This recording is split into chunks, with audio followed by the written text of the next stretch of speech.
In Virginia, Fairfax County, Virginia, a school board member sworn into a second term on a stack of alphabet and pornographic books.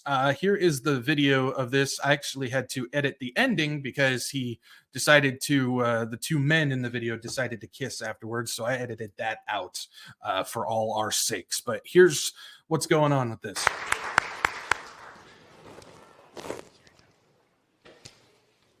Repeat after me, please. Yes. I state your name.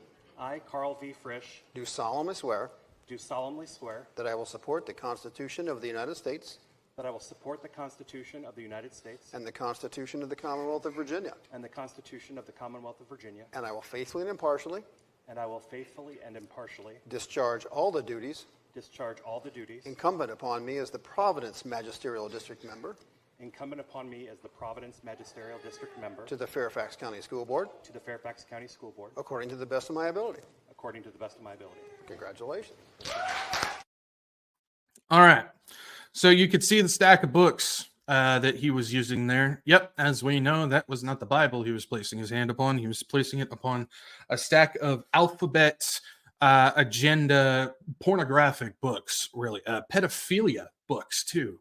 So if we take a look, it's a school board member sworn in on stack of explicit quote-unquote banned books. I'll explain that in a second. Children's books.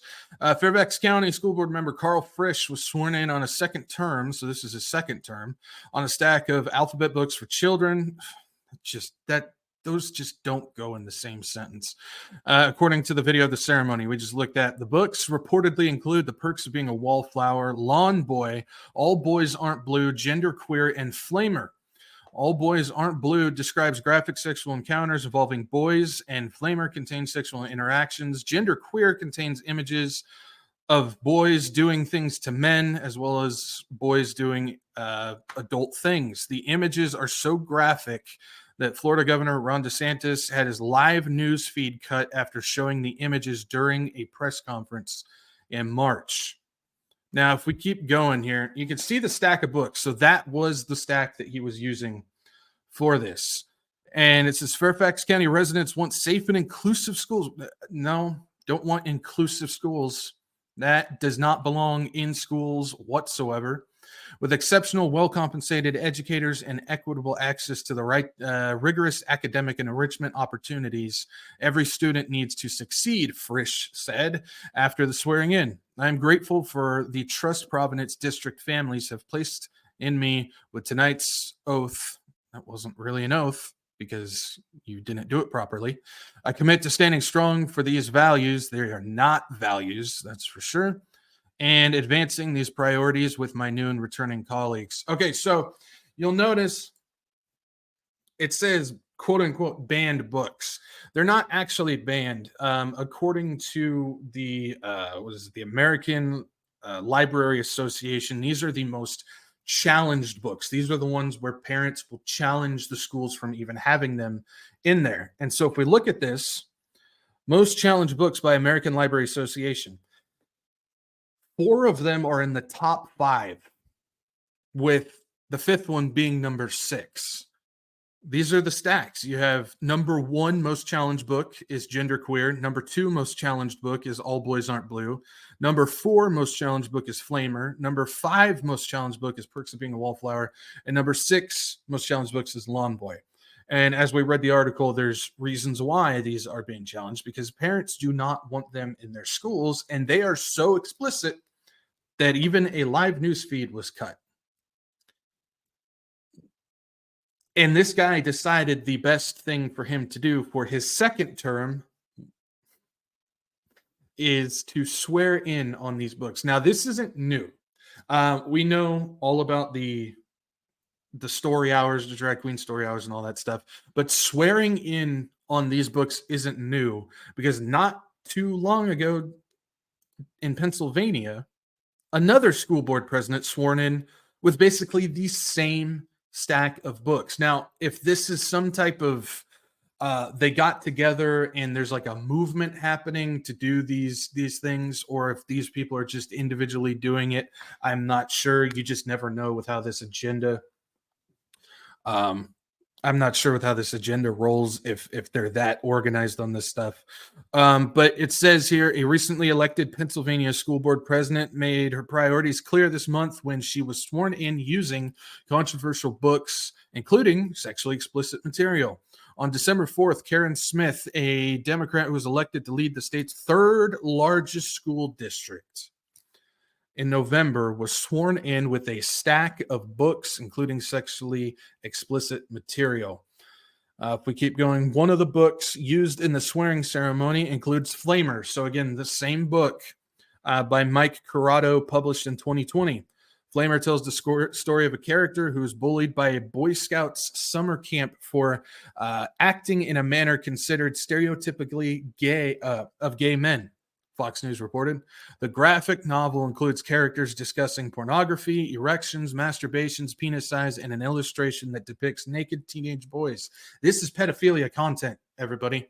And they are putting this in schools, and school board members are staying oath, swearing on these books. Other books include in the stack, which she was sworn in, were Night by Ellie Weasel. That's a fitting name. The Bluest Eye by Toni Morrison, which that's also on the most challenged book list. And All Boys Aren't Blue. So same book again.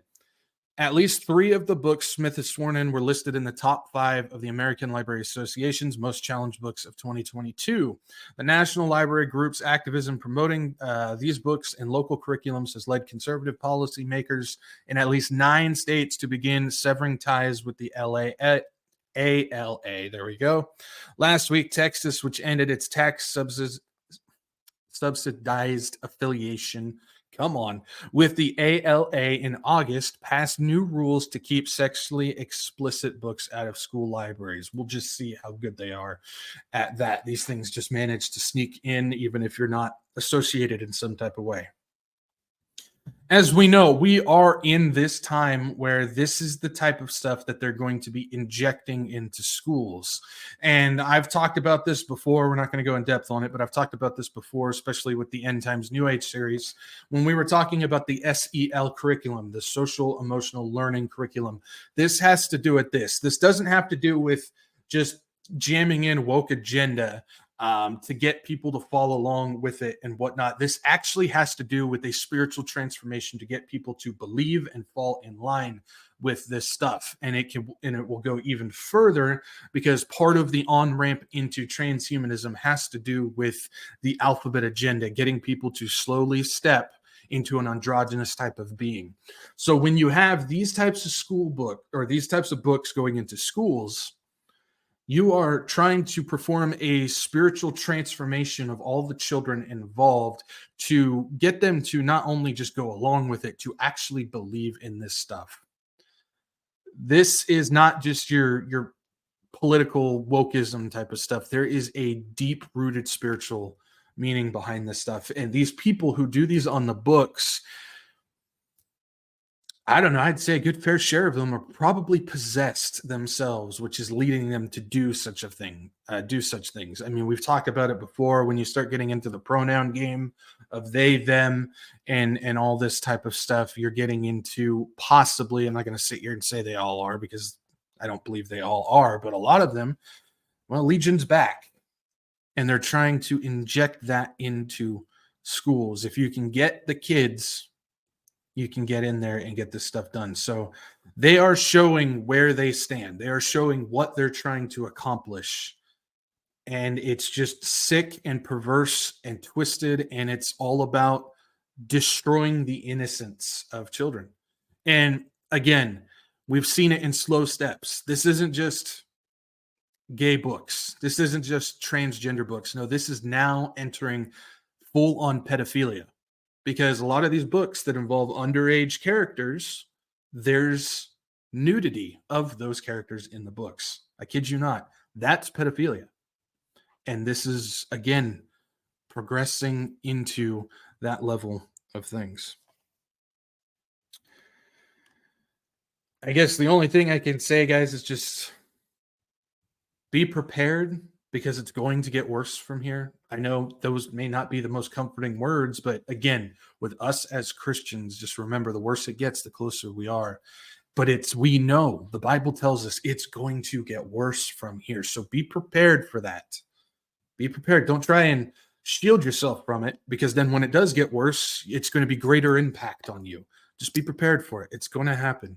Hold fast to the Lord. And again, somehow get your kids out of public school. I know there's a lot of families where both parents are working. I get that. You've got grandmas in the church that they're probably lonely. They probably miss their own kids. They probably don't have a lot going on. See if you can work something out with the grandmas or something like that to get kids out of public school and homeschooling. Be creative. Now is the time to be creative. That's for sure.